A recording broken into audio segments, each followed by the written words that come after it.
sadar atau tidak sadar, kita telah diuntungkan, kita ini telah dimuliakan menjadi umatnya Nabi Muhammad. Cuman kadang-kadang kelemahan kita itu rodok gak apete ngawaki atau rodok lali wabi ngono. Status kita umat Nabi ini status tinggi, status tertinggi dan dapat fasilitas keutamaan dunia dan akhirat ini.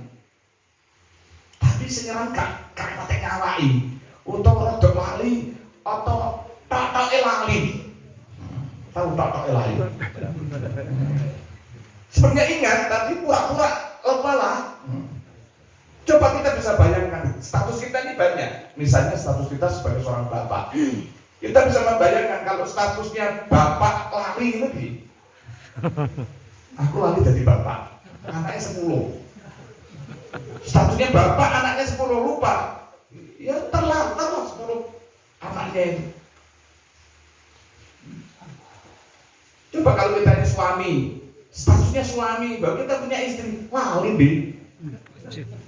Nah, aku suami, bojone ngerayu model piye ini, aku lali dari suamimu, kan jadi berbahaya. Gimana kalau tentara, dia statusnya tentara, lupa dia tentara itu lupa, dipecat lah. Jadi pegawai negeri ASN sekarang, lali ya, lupa saya statusnya jadi pegawai negeri. Misalnya guru pegawai negeri jadi ASN, saat jam 7 masuk. Jam 4, sekarang jam 4 ya sudah dimulai. Udah belum? Nanti jam 4, satu minggu tidur ada. Udah mulai belum menurut? Enggak tahu.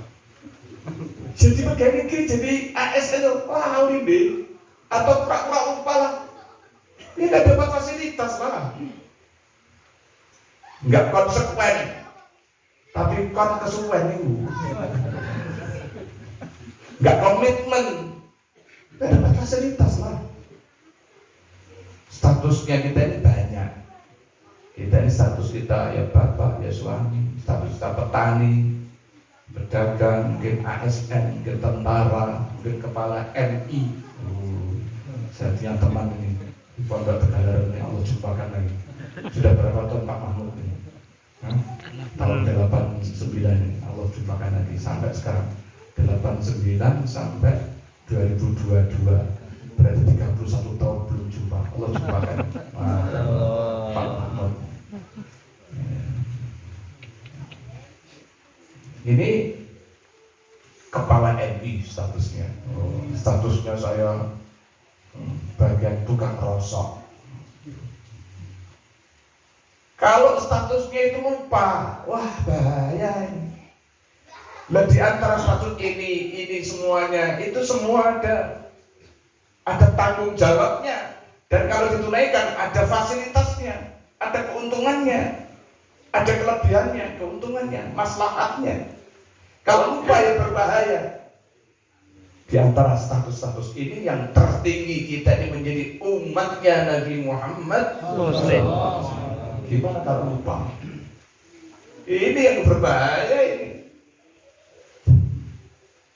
Kadang-kadang di dalam status-status itu, dalam waktu yang sama dituntut tanggung jawab bareng-bareng. Gimana? Misalnya statusnya dia seorang tentara angkatan darat Kopassus.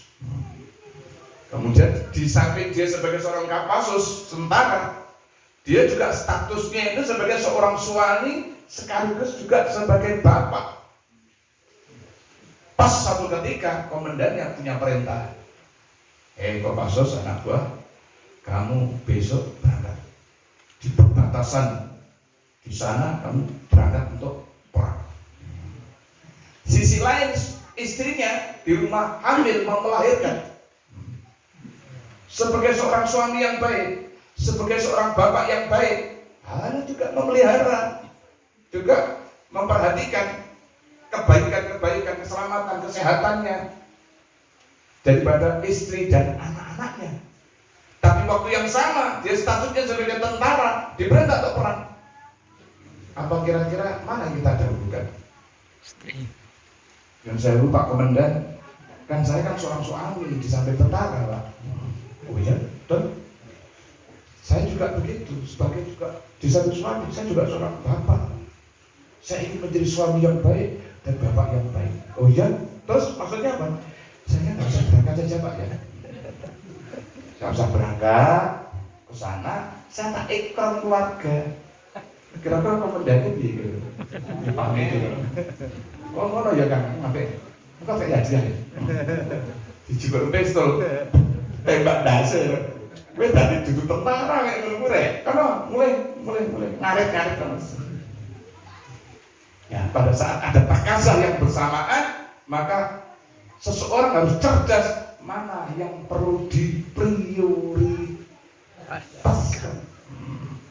Jangan kemudian pamit sama komandan, ikram sama keluarga, ini rada stres. Kita ini umatnya Nabi. Betul memang Nabi hebat, sempurna, iya. Tapi siapa jadi saya? Saya umat Nabi. Kalau saya menjadi umatnya Nabi yang baik, komitmen, konsekuen, duduk konkesuwen. Nek konkesuwen repot ya kan? Konsekuen, komitmen, benar, baik menjadi umat Nabi. Fasilitasnya dunia akhirat, kebaikan dunia akhirat. Walillahi al-izzatu walirrasulihi walil mu'minin. Kita akan diberikan al-izzah, kemuliaan di dunia dan di akhirat. Bahkan dijadikan pemimpin-pemimpin di muka bumi. Bahkan fasilitas-fasilitas dunia akhirat, bahkan dunia akan Allah tundukkan kepada umat ini. Dunia akhirat. Kepada siapa itu? Umat Nabi yang itu konsekuen, komitmen yang baik. Dan status ini jangan lupa, juga jangan pura-pura lupa. Dan kalau ada dalam satu ketika ada satu tuntutan yang bersamaan, sebagai umat Nabi ada tuntutan, sebagai statusnya sebagai suami ada tuntutan, bapak ada tuntutan, menjadi petani ada tuntutan, atau apa? Saat yang bersama ada tuntutan, mana yang didahulukan? Menjadi statusnya umat Nabi atau status yang lain? Siapa yang mendahulukan statusnya umat Nabi, mengorbankan sedikit statusnya yang lain, inilah orang yang akan dipilih oleh Allah Subhanahu wa Ta'ala.